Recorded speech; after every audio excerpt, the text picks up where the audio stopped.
Okay. Magandang umaga, mga kapatid, kaibigan. Narito na naman tayo para mag-aral sa salita ng Diyos. Bago tayo mag-umpisa, may kunting hiling ako sa inyo. Paki-subscribe lang po sa aming munting YouTube channel, Marlon Coret YouTube channel, para mapabilis pagpalaganap ang salita ng Diyos sa buong mundo at maipakilala natin ang ating Panginoong Jesucristo, nating Panginoong tagapagligtas. Paki-subscribe Marlon Coret YouTube channel. Maraming salamat po. Tayo na manalangin. Ama naming Diyos na makapangyarihan sa lahat, salamat po Panginoon sa umagang ito. Narito naman kami Panginoon para mag-aral sa salita mo. Basbasan mo po Panginoon ang lahat ng taga-subaybay at tagapakinig nitong mensahe na to, na sila'y makakilala sa iyo at ikaw ay tanggapin bilang Panginoon at tagapagligtas. Ito ang aming hiling at samot-dalangin sa pangalan ng aming Panginoong Jesucristo, naming Panginoon tagapagligtas. Amen. Dito tayo mag-aral, mga kapatid kaibigan, sa Kolosas Kapitulo 2 versikulo 6 hanggang 12. Ito ang ating pag-aaralan ngayon. Ito ang sinasabi dito sa versikulo 6. Kaya't kung paanong tinanggap ninyo si Kristo Jesus na Panginoon, ay lumakad kayong gayon sa Kanya. Yan ang sinasabi rito. Pag tinanggap natin ang ating Panginoong Jesucristo, lumakad tayo nga katulad kay Kristo. Yan ang sinasabi rito sa versikulo 6. Dahil tayo ay nagiging anak ng Diyos. Basta tinanggap natin si Kristo, tayo ay mga anak ng Diyos. Lumakad tayo kasama ni Kristo. Yan ang ibig sabihin dito sa versikulo 6. 7, itong sinasabi dito sa versikulo 7, na nakaugat at nakatayo sa Kanya at matibay sa pananampalataya gaya ng itinuro sa inyo na sumasagana sa pasasalamat. Tinuturuan tayo ng ating Panginoon. Dapat magpasalamat tayo ng ating Panginoon. Pasalamatan natin ang ating Panginoon. Dahil siya ay Diyos nga makapangyarihan. Siya ay Diyos nga tagapagligtas. Kaya nga, sagana ang ating pagpapasalamat sa Diyos. Dahil iniligtas niya tayo sa tiyak nga kapahamakan. Binigyan niya tayo ng buhay na walang hanggan. Yan ang ipagpasalamat natin sa Diyos. Pasalamatan natin ang Diyos. Yan ang ibig sabihin dito sa versikulo 8. 7. Versikulo 7. Versikulo 8. Ito ang sinasabi dito sa versikulo 8. Kayo'y mag-ingat, baka sa inyo'y may bumihag sa pamamagitan ng filosofiya at walang kabuluhang pandaraya ayon sa tradisyon ng mga tao, ayon sa mga simulain ng sanlibutan at hindi ayon kay Kristo. Yan ang sinasabi dito sa versikulo 8. Nagbabala ang Diyos, mag-ingat dahil marami ang mga mandaraya. Baka ililigaw tayo. Ayan ang ibig sabihin dito. Pinapagpaingat tayo ng Diyos. Mag-ingat. Baka mailigaw tayo. Ay daming mga tradisyon sa mundong ito. Yan ang sinasabi ng Diyos. Babala ito ng Diyos na mag-ingat ang mga anak ng Diyos. Ang lahat ng tumanggap kay Kristo, pinapagpaingat ng Diyos, baka mailigaw sa mga mandaraya. Daming mandaraya. Mag-ingat, suriin na mabuti kung ang kanilang espiritu ay pareho sa espiritu natin nga ibinigay ng Diyos, yung banal na espiritu. Yan ang ibig sabihin dito sa versikulo 8.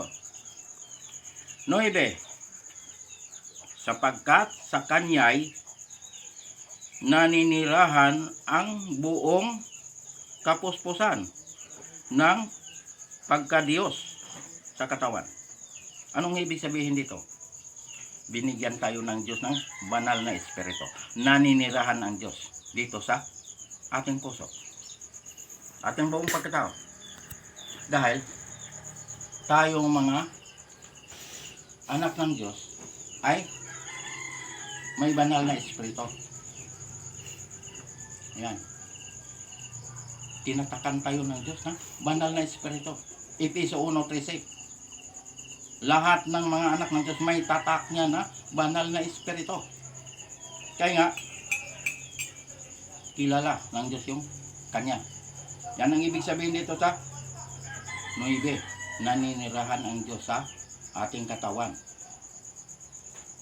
Kaya huwag natin ito anuhin itong katawan natin. Ito ay templo ng Diyos. Yan. Yes.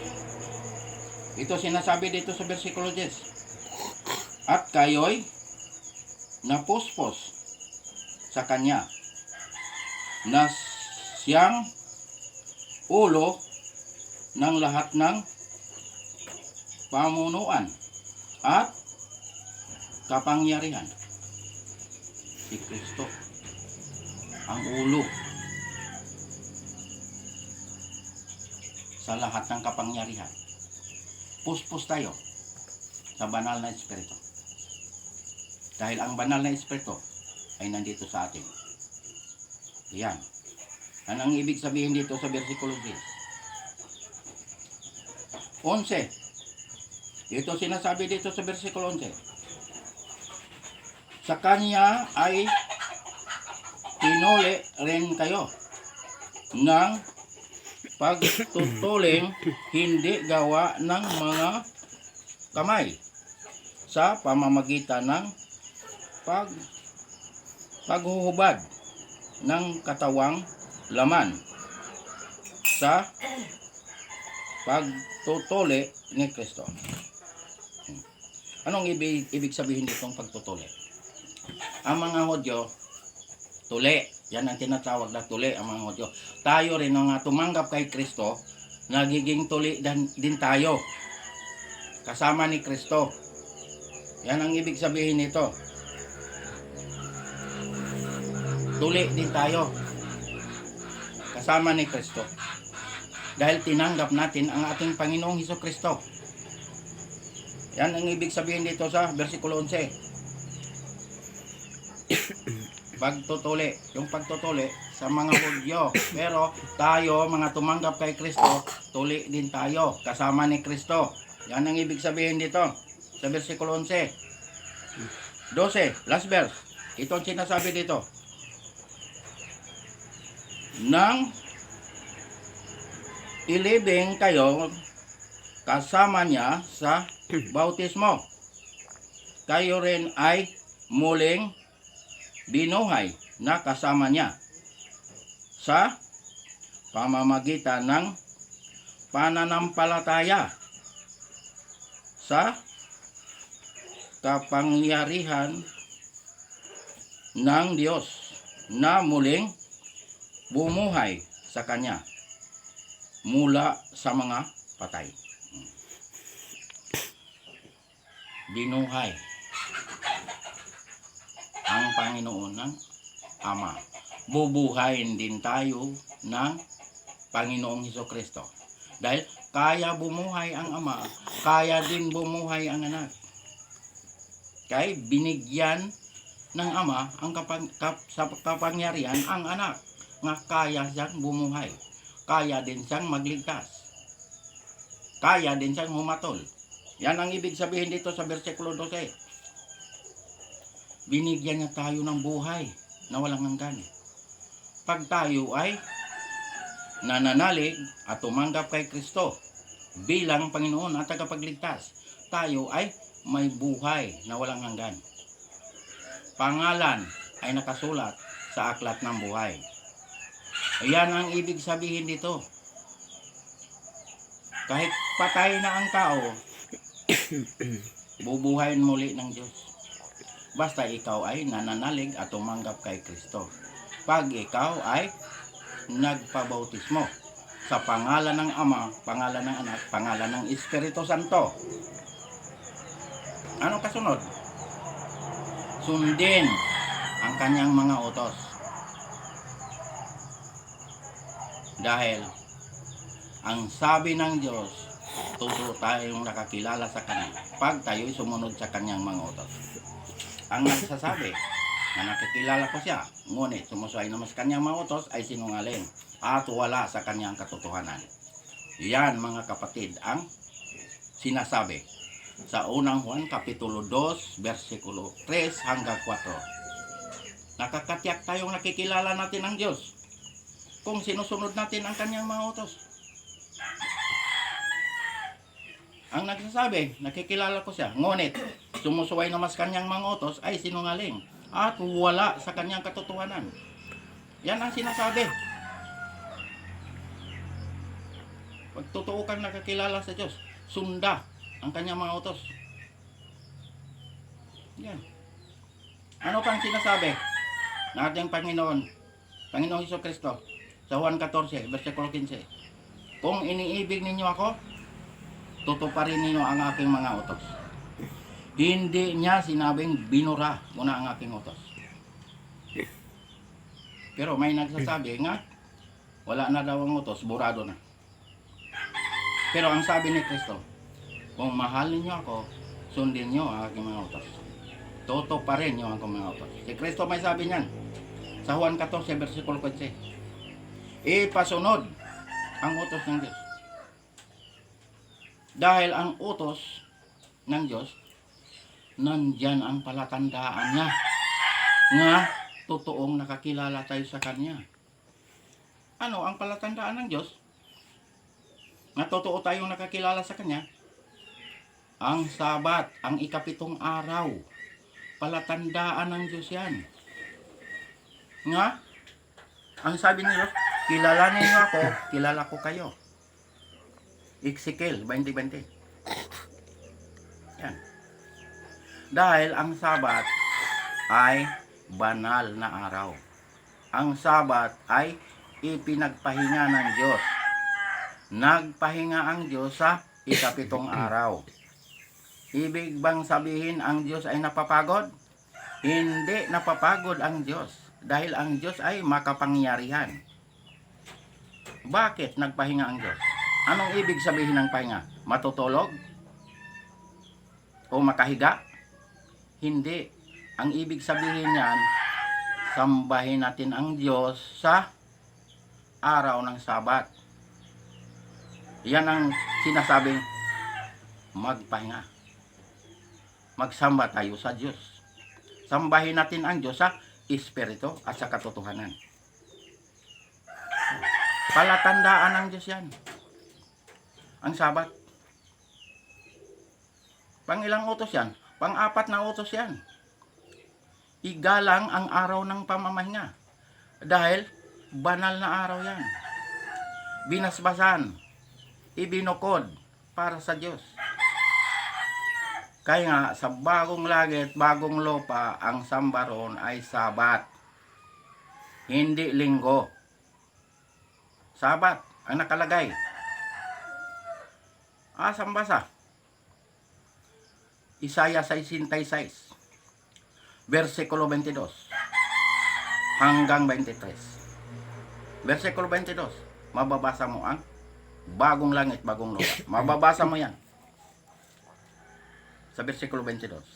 23. Pag nakabasa ka ng araw ng pamamahinga, Sabat yan.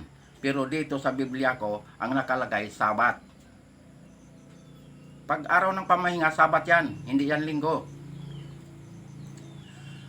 Ang sinabi, lahat ng bansa pupunta ron para sumamba sa Diyos. Makikita natin ang Diyos na ating sinasamba. Mukhaan, harapan, makikita natin ang Diyos. Dahil bagong langit na, bagong lupa na, bagong katawan, katawang panlangit ang magsamba ron. Mga pangalan nga nakasulat sa aklat ng buhay, yun ang makapagsamba ron. Pero pag pangalan nga hindi nakasulat sa aklat ng buhay, hindi makapunta ron, hindi makapagsamba ron. Dahil iba ang destinasyon ng mga pangalan nga hindi nakasulat sa aklat ng buhay. Ang destinasyon nun ay lawa na apoy. Yun ang pangalawang kamatayan. Yun ang impyerno. Yan ang destinasyon ng mga pangalan nga hindi nakasulat sa aklat ng buhay. Pero yung mga tao nga nananalig kay Kristo, tumanggap kay Kristo, tiyak ang pangalan ay nakasulat sa aklat ng buhay. Binigyan ng Diyos ng buhay na walang hanggan, nga kailan hindi na mamamatay kahit kailan. Ayan ang katiyakan, mga kapatid, kaibigan. Siguraduhin natin ang ating kaligtasan ngayong buhay pa tayo. Dahil ang Diyos nagsabi sa pangalawang Korinto kapitulo 6 versikulo 2, ngayon ang araw ng kaligtasan. Buhay pa tayo. Hindi kapag patay na ang kaligtasan. Ngayon, aktual ito. Naririnig mo itong mensahe na to. Tanggapin si Kristo bilang Panginoon at tagapagligtas. Magpabautismo sa pangalan ng Ama, pangalan ng Anak, pangalan ng Espiritu Santo. Kaya ang bautismo mahalaga. Paglubog mo, namatay ka kasama ni Kristo. Pag ahon mo, nabuhay ka kasama ni Kristo. Kaya nga ikaw ay nakatawid na sa kamatayan, tungo sa buhay na walang hanggan. Ikaw ay bagong nilalang na, wala ang dating pagkatao. Ikaw ay nagiging born again. Yan ang sinasabing born again. Nga ipinanganak ka muli sa Espiritu. Pag hindi ka ipinanganak sa Espiritu, nandyan ka pa sa laman. Ang laman ay mamamatay. Dahil itong laman, makasalanan ito. Pero pag pinanganak ka muli sa Espiritu, wala ka ng kamatayan. Dahil, Espiritu, ang Panginoon na Espiritu. Pag nabautismuhan ka, patay ka na kasama ni Kristo. Nabuhay ka kasama ni Kristo. Yan ang ibig sabihin ng bautismo. Anong gagawin matapos mabautismuhan? Sundin ang mga utos ng Diyos. Anong mga utos yun? Yung 10 utos nga nakasulat sa 2 tapyas na bato. Anong isinulat yan? Daliri ng Panginoon. Daliri ng Panginoon yan. Hindi kaya burahin yan dahil daliri ang nakasulat yan. Daliri ng Panginoon. Nakasulat sa 2 tapyas na bato. Ano ba ang sinasabing binura na? Utos na binura. Ang utos na binura, yung nakasulat sa papel na sinulat ni Moises. Yan ang binura. Dahil ang ano doon, yung pag taon-taon magkatay ka ng mga hayop nga i-ano mo sa yung ano, yung kaligtasan. Yan ang ano nun, nga magkatay-katay ka. Katay ka kahit anong mga hayop, yung wag lang yung mga ano, mga topa, kambing. Ayan ang sinasabi nga, hindi na ipagawa ng Diyos, binura na yan. Bakit? Naganap na ni Kristo sa krus sa Kalbaryo. Yan. Basahin natin dito sa Kolosas 2:14. Ito sinasabi dito sa Kolosas 2:14. Ito sinasabi dito.